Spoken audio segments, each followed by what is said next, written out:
Coach Bala here. Hope all of you are doing well.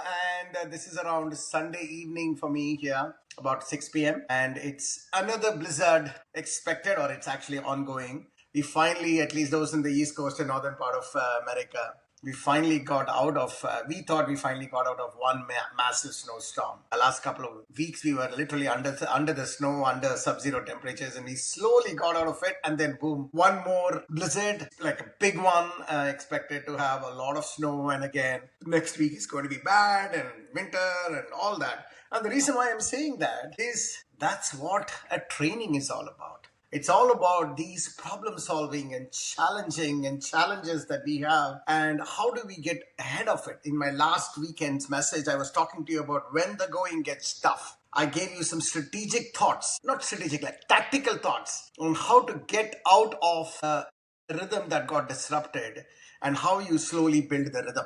That's what we talked about last time. And this time I want to continue with that conversation because we are in that middle of the things where there is a lot of things being thrown at us. We have finished 2 mesos plus 1 more week. That means we have finished 6 plus 1, 7 weeks of regular season training. It's kind of coming fast towards the midpoint of our season. What you expect is we finish this meso, which is meso 3, another 2 more weeks. And then we have a rest week. Okay, Masters, they finish their season in the next 2-3 weeks and they finish it. And then we get to the next 2 weeks, they finish their season. They're finished. We will have a race day in New Jersey on the 14th, I think. Give you a little bit more information for them. And then it's peak mesocycle for the rest, which is where the maximum training and everything goes. And then we go towards April. I know April seems too far, but February is ending already. Can you believe it? Even though we had all of this rain, this snow and bad weather and everything, I still see people hunker down and make it happen. That is very inspirational, folks. Congratulations for doing this and for inspiring the community, inspiring me, inspiring my coaches. Fantastic. So as part of that, today's message, I want to touch on 2 topics. The second pillar in the 3-pillar strategy we've always talked about: commitment, resilience, and having fun. I'm going to talk a little bit about resilience. And then I'm going to follow it up with one specific type of running strategy called the banked run strategy that you all should know about, and you should see if that suits you, you should check it out. Okay, these are the 2 things I want to talk to you about. Before that, did you guys see my t-shirt here? This is our season t-shirt. I'm just wearing it as a sort of a brand mascot for the t-shirt. Time for you to order and get your order in. Don't feel bad afterwards that, you know what, I forgot and then can I add? Sorry. It's something that we just give. We don't make any money or anything. We just want to give, a memory, a beautiful memory for every season. This season is about every step counts. And this t-shirt is about that. And a beautiful t-shirt. I'm wearing it. It feels really nice on my skin. It's a very, very good quality t-shirt. And I would recommend you all don't waste extra time. We'll be closing our t-shirt orders shortly. This is the time for you to order in your t-shirts. Okay. So let's talk about the resilience. Now, what is resilience? Now, I think if you go to, you go to any dictionary, there'll be probably the meaning of resilience will be said in terms of an ability to come back. That's what resilience is. Resilience is when things are going hunky-dory, things are going well. You don't need resilience. You just keep enjoying the success, enjoying the commitment, enjoying the flow of things that are going as per your plans. But you need resilience when that doesn't happen, which in life, as you know, not just in running, in everything doesn't go per your plans. There will be times when things break. Things will just not fall apart.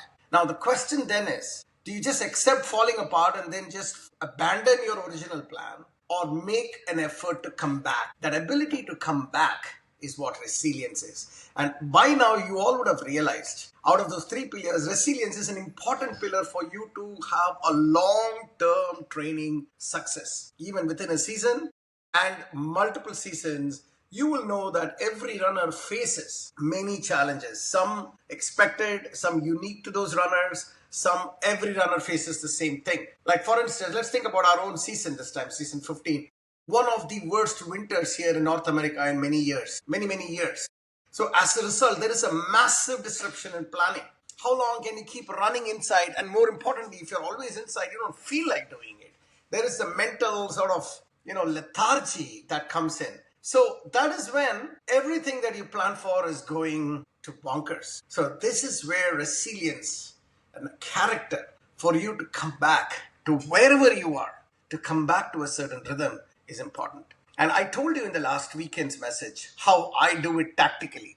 Now let us think of it strategically. Why resilience is an important strength that you all need to have. So now in engineering, those of you who are in the material strength of materials kind of discussion, there is this term called fatigue stress or a fatigue failure. What it really is essentially there are multiple types of stress you can put on a material. Tensile stress is you catch hold of a wire and just pull it apart. At some point, it'll just split open. That's tensile stress. Compression stress is where let's say you take a ball of, wax or something and you just start compressing, like pressing it. At some point, it gives way and it just breaks into whatever pieces. Right? That's compressive stress, which causes failure. Now, there is one more type of stress called as the fatigue stress. Now, the fatigue stress essentially is a very interesting thing for metals because most of our engineering components, whether it is a motor or a car or anything that's rotating, there is constant reversal of stress that happens. The force, like if you take a copper wire, for instance, and if you want to break it, one way is to keep pulling it, but that might require a lot of effort. The easier way to do that is go up, down, up, down, up, down like this. We intuitively do that, like go one side, on the other side, one side, other side, and within 5 to 10 cycles of up and down reversals, the material breaks. That is a fatigue failure. So the fatigue in engineering term is a constant reversal of stress. That's really what is a fatigue stress. Now, why I'm bringing that up within the context of resilience is resilience requires you to build fatigue strength. Or in other words, if you want to be resilient, you need to know how to ride the cycle, the up cycle and the down cycle, and the up cycle and the down cycle. Folks who have good, solid fatigue strength will be able to endeavor and endure this up-down reversal in cycle. So when things are going well, you enjoy that, ride it, do well, make good races, good runs, etc. When things are going bad, you are into a different mindset where you are like, okay, let me do a dirty run, a dirty walk, something. I know that the cycle will change. I'll just wait it out. Now, I just simply wait it out.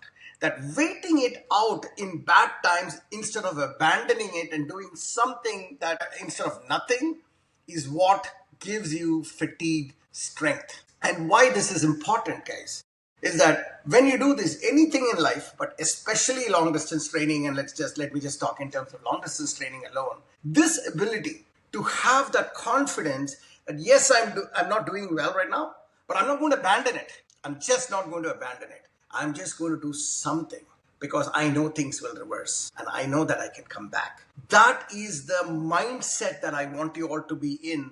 And when you are in that mindset, you will have resilience. And when you are resilient, you will do a good job. And when you do a good job, you will complete many seasons. Your health will improve dramatically over a period of time.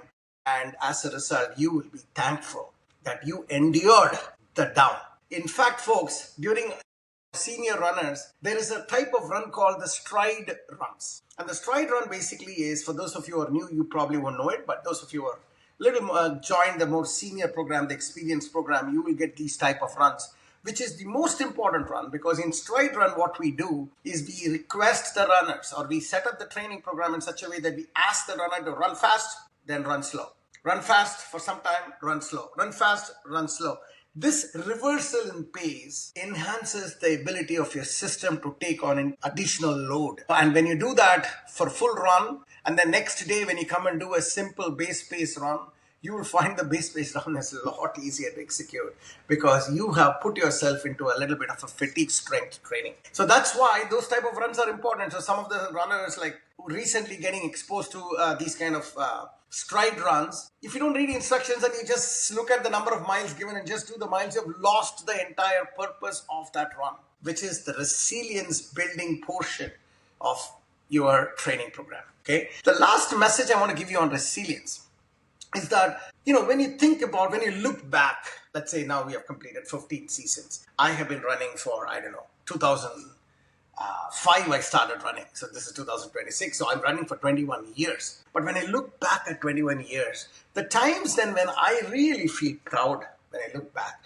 is not when I got my PR. Of course, that's a good thing. But not when I finished all those marathon runs and getting those medals. Because after a point of time, getting a medal is not. It loses its this amazing value, right? Of course, you finish full marathons, you feel great about it, all that. But things that I feel really proud of myself is when things were really tough, I endured. And as a result, 21 years I've been doing this. That I feel very proud of. And I would never be able to reach 21-year milestones if I didn't build the resilience component. Because, life happens for me too. I've had injuries, I've had sickness, travel, just morass. A bit of my mind is just not at anything. Work is too busy, life is too busy, a lot of personal issues, something has happened at home that I need to take care, we need to take care of it. All these things have happened with me in 21 years. But I feel proud that I have taken that in stride, gone down and then came up, knowing fully well there will be a down again. That's fine, I know how to come back. That ability to come back is resilience, folks. And if you master that, you will be in a long-term strength and successful journey that will make an incredible difference in your health over a period of time. That's what I'm telling you. So coming back to this season specifically, after understanding that, let us make sure when all this blizzard comes in, additional thing comes in, tell to yourself, this is my training for resilience, which is super important. Not just run a thematic training that's taking place. All you're doing is if I miss out on 2 runs, it's fine. Let me go to the 3rd run and do, even if I can't do the run, let me do half the run. Even if you can't run, let me do jog. If I can't jog, let me walk fast. If I can't walk fast, let me walk slow. If I can't walk slow, let me just walk slow for only some time and call it off. But something happened. You rode the dip, knowing fully well, very soon, the dip will become positive. Okay? Keep that in mind, folks. The second point I want to talk to you about today is around the banked run strategy. Now, what is a banked run strategy? Now, banked run strategy is a very specific type of run, especially as the distances goes up. Banked run strategy for some becomes very effective. It's not for everybody, but I'm just explaining it to you so that if you want, you try it out, and if it feels good, go for it. So what is the fundamental theme in a banked run strategy? The idea of banked run strategy is, when you think about the psychology of running, there are some runners who can just take 2 hours of constant speed running that continuously their body is able to maintain. Their mind is able to maintain. They are just able to keep running. They are great. They don't need to even think about banked run strategy.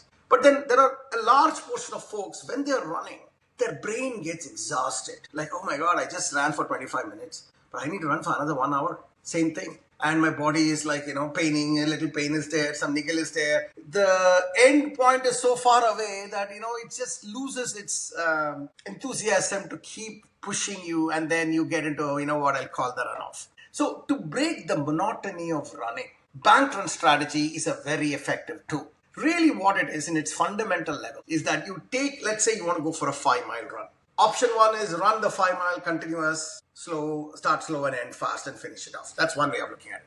The other way of looking at it is, take 5 miles as 1 mile milestones. And every mile you run for, let's say, this is where I've settled myself in. I have a target pace for every mile. So let's say my target pace is 12-minute mile. In my watch, Garmin watch, I keep the cumulative time set up. Everybody can. That means what? As you're running, let's say you're starting my first mile running, it tells you what's the cumulative split of pace you're running, not the instantaneous speed at which you're running.